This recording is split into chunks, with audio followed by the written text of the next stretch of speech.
Welcome back, ladies and gentlemen. Welcome back to Hugging the Cactus, a Mel Gibson podcast.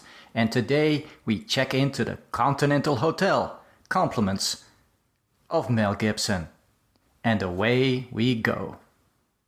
The Continental from the World of John Wick, because this is a John Wick prequel series, miniseries on Peacock in America and Prime in the rest of the world. You really have to wonder if From the World of John Wick is a studio note. Yes, we do have to include that in the title, otherwise no one will watch this thing, because why would you watch anything that is an original IP? Because that's the irony of this show. Yes, it is complete world building for John Wick, down to insane details, but it does stand on its own. It is in fact an enjoyable show. You really have to wonder what this show would be like and if it would actually be renewed if it had stood on its own legs. Unfortunately, we will never get that chance. This origin story of sorts centers around the proprietor Winston, who we know from the, 5 different John Wick movies? Basically the guy who runs the hotel. This Winston apparently had quite an adventure getting this hotel, and that's what this miniseries is all about.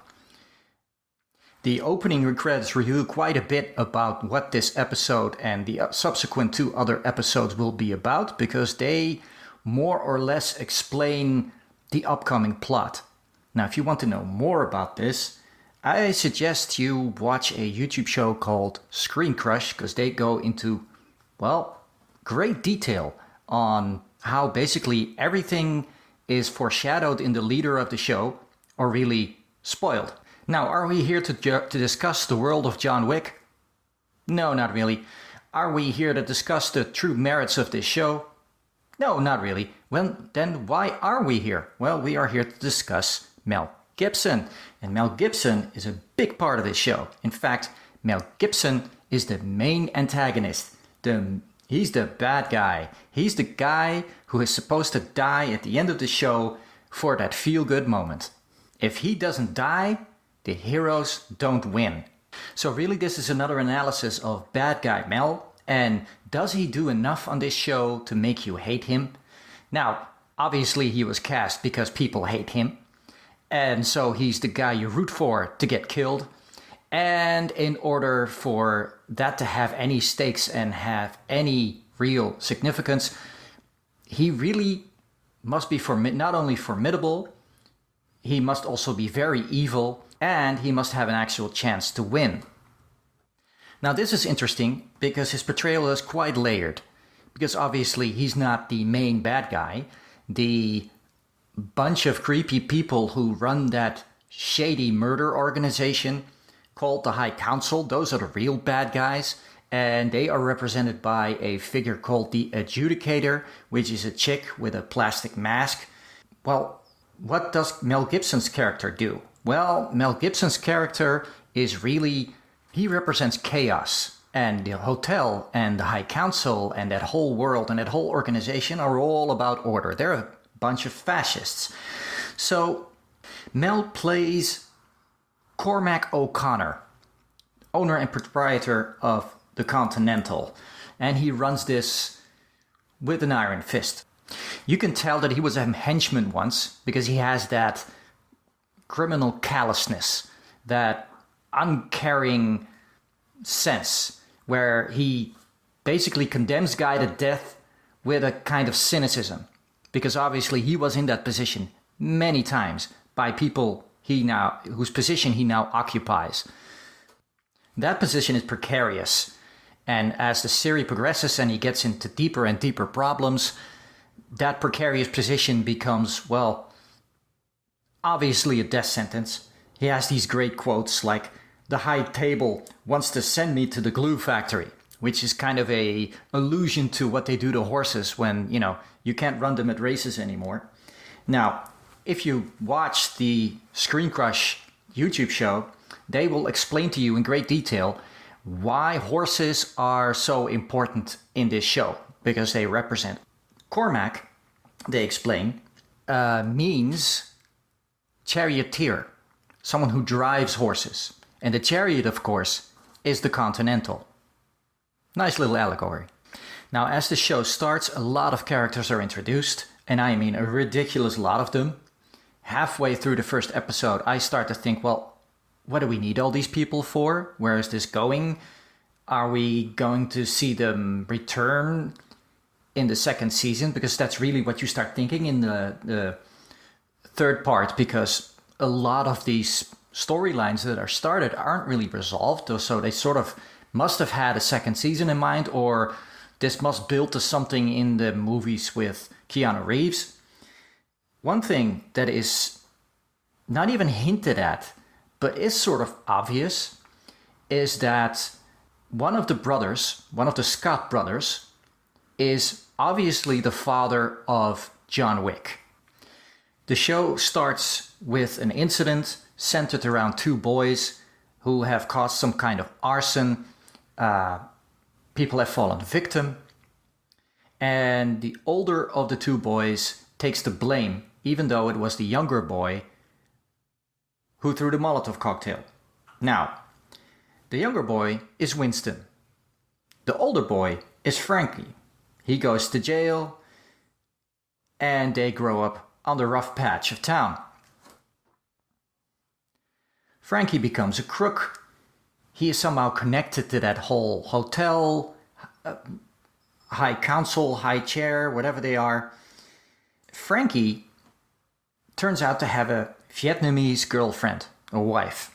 He's a cold-blooded killer, a Vietnam veteran, and she is well, we don't really know, but she came with Frankie back to America.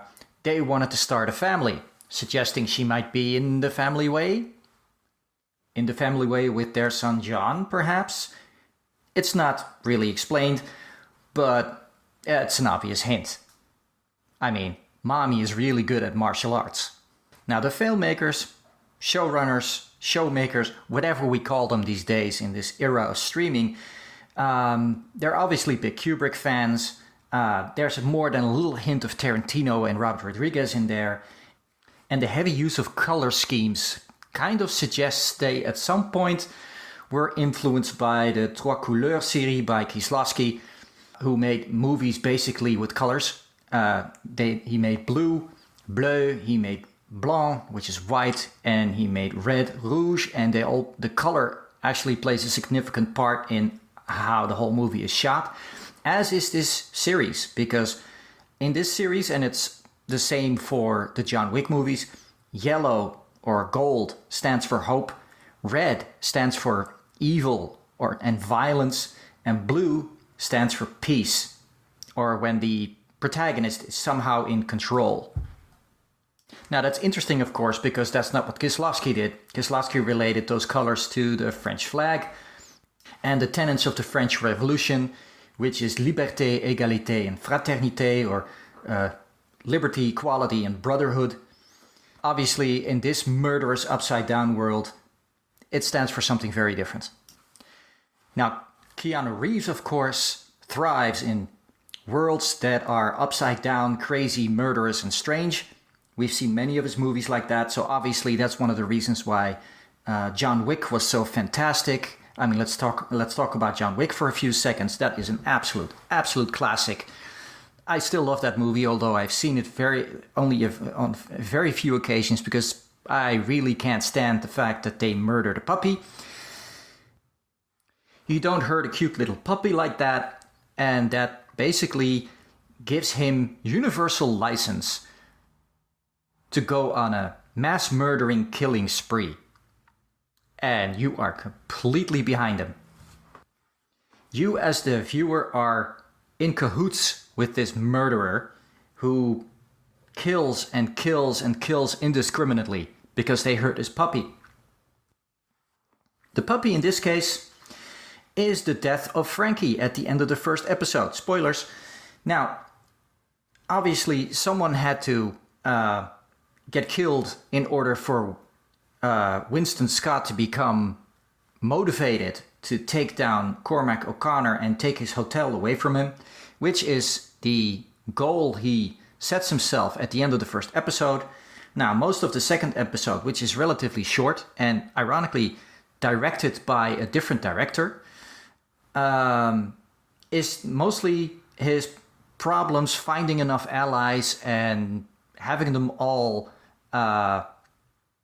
centered around Cormac to take him down. And of course, the third episode is the convoluted resolution where heavy world building for the John Wick series takes place. It's not easily resolved. You have to watch the third episode several times to even understand it. But I think what makes the show so great, aside from the great soundtrack, aside from the fantastic cinematography, aside from the Rodriguez-like feel of filming, because it really does look like some kind of sequel in the same world of Sin City. In fact, that's really my only complaint about this show. It tries a little too hard to be cool. And part of being cool is being original. And that's the one thing that this show isn't. Because it's trapped in this John Wick world it's supposed to build. I think, really, that's its main detriment. I more or less alluded to this starting this episode. I think this series would have been served much better if it had stood on its own, if it had nothing to do with John Wick, if it had been its own story with its own set of characters. It would have made much more sense. This feels shoehorned, and that's a shame because it's just so very good. Let me give you an example. So the director, Robert Hughes, he loves the movie Taxi Driver, the Robert De Niro movie. Scorsese. So Frankie escapes from the Continental, gets picked up with a cab that his wife, girlfriend, the Vietnamese chick drives. It's a replica. It's the exact same cab that Robert De Niro drives in Taxi Driver. I mean, that cab has no business there, except, well, Taxi Driver's in the 70s. This movie is in, 1975? It makes perfect sense. So Taxi Driver is in that universe. That's just a really cool thing. So, Robert Hughes, the director, also did The Book of Eli, he did Menace to Society, he did From Hell. He's done a bunch of pretty cool stuff. But he hasn't really done anything of this note in a while. And when you look down this production, that's kind of the common denominator. So, how did this whole thing come about? Well, originally they thought of this in 2017 somewhere.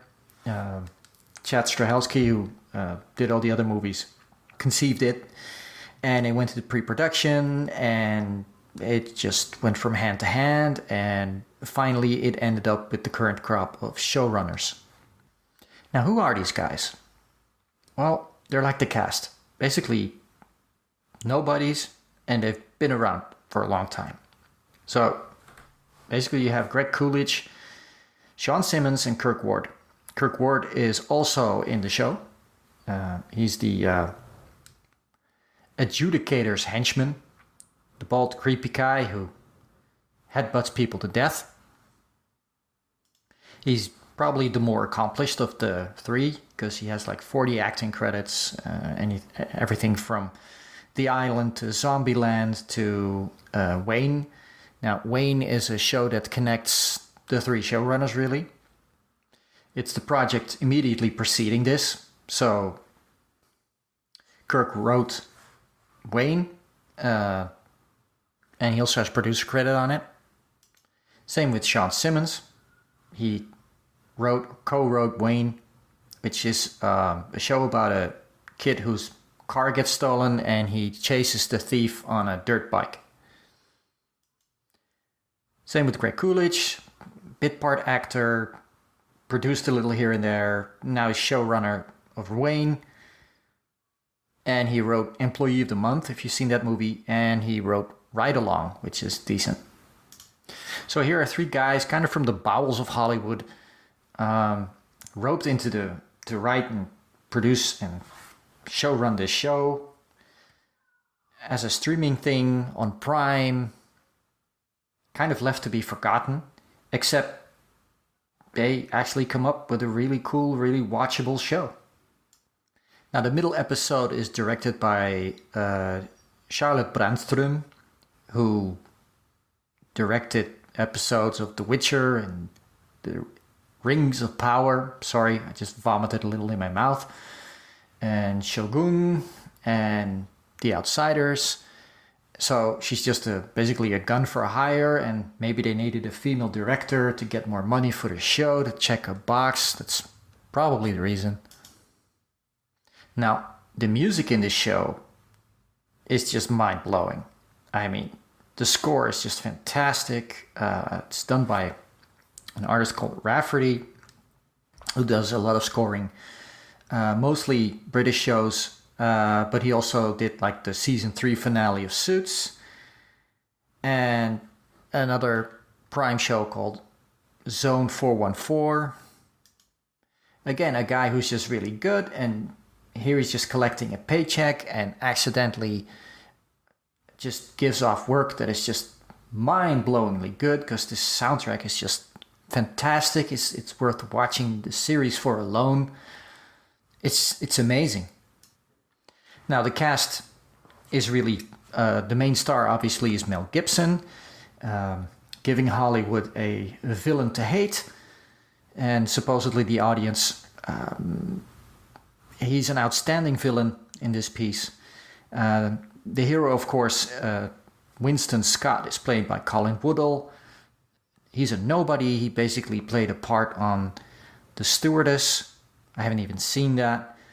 Then there's Michelle Prada, who plays the police officer, KD, or KD, if you see it as an acronym. She had a part in Riverdale. Then there's Yen, played by Noon Kate, who's a very interesting actress, who I could talk for about an hour, I suspect. I'm going to be doing a deep dive into her, because she's like my real discovery of this series. She was a Vietnamese TV star, and she's done a ton of stuff, so I'm very interested in her career. Then there's the brother, Frankie, played by Ben Robson. I remember him from Vikings, actually. He was in it for a couple of seasons. He played Kath, and he was also on Animal Kingdom, and he played Cody. Then there is Sharon, the proprietor in the movies, played by Ayu Adigun, who, unfortunately for him, is in the new Hunger Games. The one you don't remember, the one that flopped, played by Zegler. So here you have a cast that is relatively inexpensive. They could just pay these people scale, because they're really not known for anything, except for Mel Gibson, who probably got a ton of money. The budget for this show was $60 million. You can see they spent it on CG for the most part. And the CGI does really look good.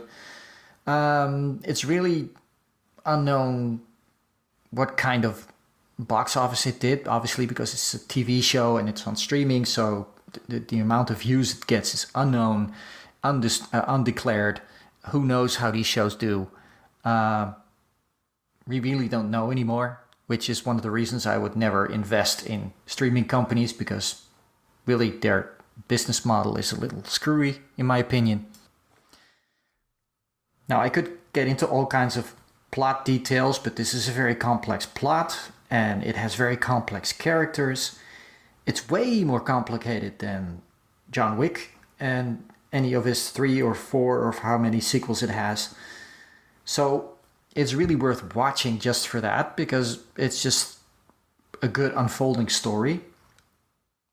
And I really don't want to spoil it, except for, that the potential father of John Wick, Frankie, dies at the end of the first episode, but that's,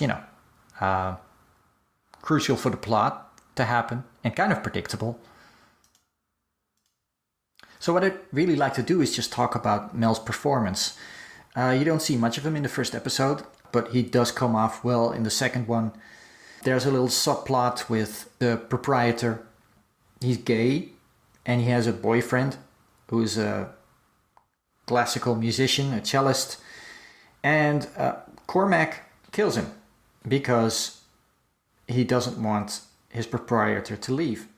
This is the linchpin for proprietor to betray Cormac, which is also essential to the plot of the third episode. Now, Cormac is a Judas figure, and I suspect that's what attracted Mel to this part. Not money, but that he could play a dastardly biblical figure.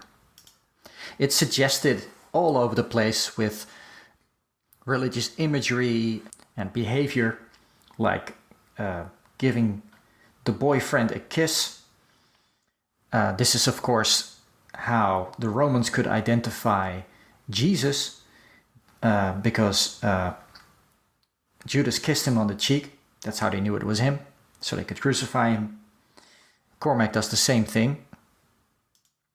And you can tell Mel was in this from the ground up, because there's this character called Jenkins, who's a sniper. And he quotes Riggs from Lethal Weapon while he's sniping. It's the, come on, Cottontail, stick your head out. That's the scene. And actually Jenkins says the same thing before he shoots someone. Of course, Riggs has been alluded to in movies before. I mean, just an episode ago I talked about Expendables 3, and the character he plays in that, Stonebanks, is actually sniping Caesar in that film. So everybody just likes to refer to Lethal Weapon a lot, I guess. In the third episode, the Cormac character kind of goes crazy. He starts sniffing liquid ecstasy. He just goes nuts, basically.